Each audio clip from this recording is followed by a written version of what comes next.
এই দেখো বন্ধুরা, আজকে বৃহস্পতিবার, তাই জন্য আজকে নিরামিষ টক বানাবো।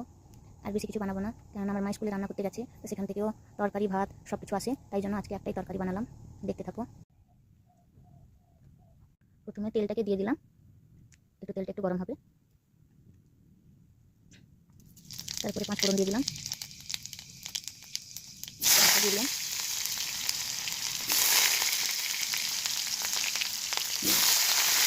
তারপরে আলু আর কুমড়ো দিয়ে কেটে রেখেছিলাম, ওগুলো দিয়ে দিলাম।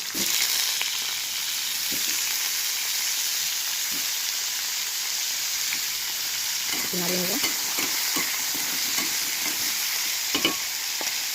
দেখো, অল্প দুটো একটু দিয়েছি, একটু নাড়িয়ে নেব।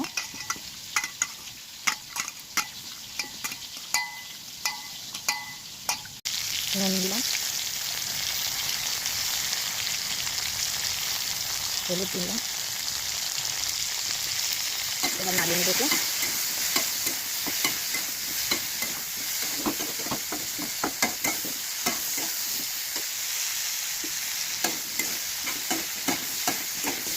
গ্যাসের আঁচটা একটু কমিয়ে দিব। এবার এই তেঁতুল টক জলটাকে ঢেলে দিব।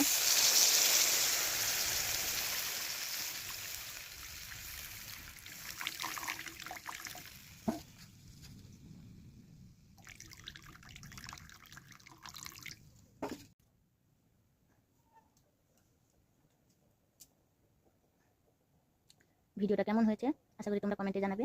যদি ভালো লাগে তো সাবস্ক্রাইব করো, আমাকে একটু সাপোর্ট করো বন্ধুরা, যে তোমাদের ভালোবাসা এই রান্নার রেসিপিগুলো আমি দিতে পারি।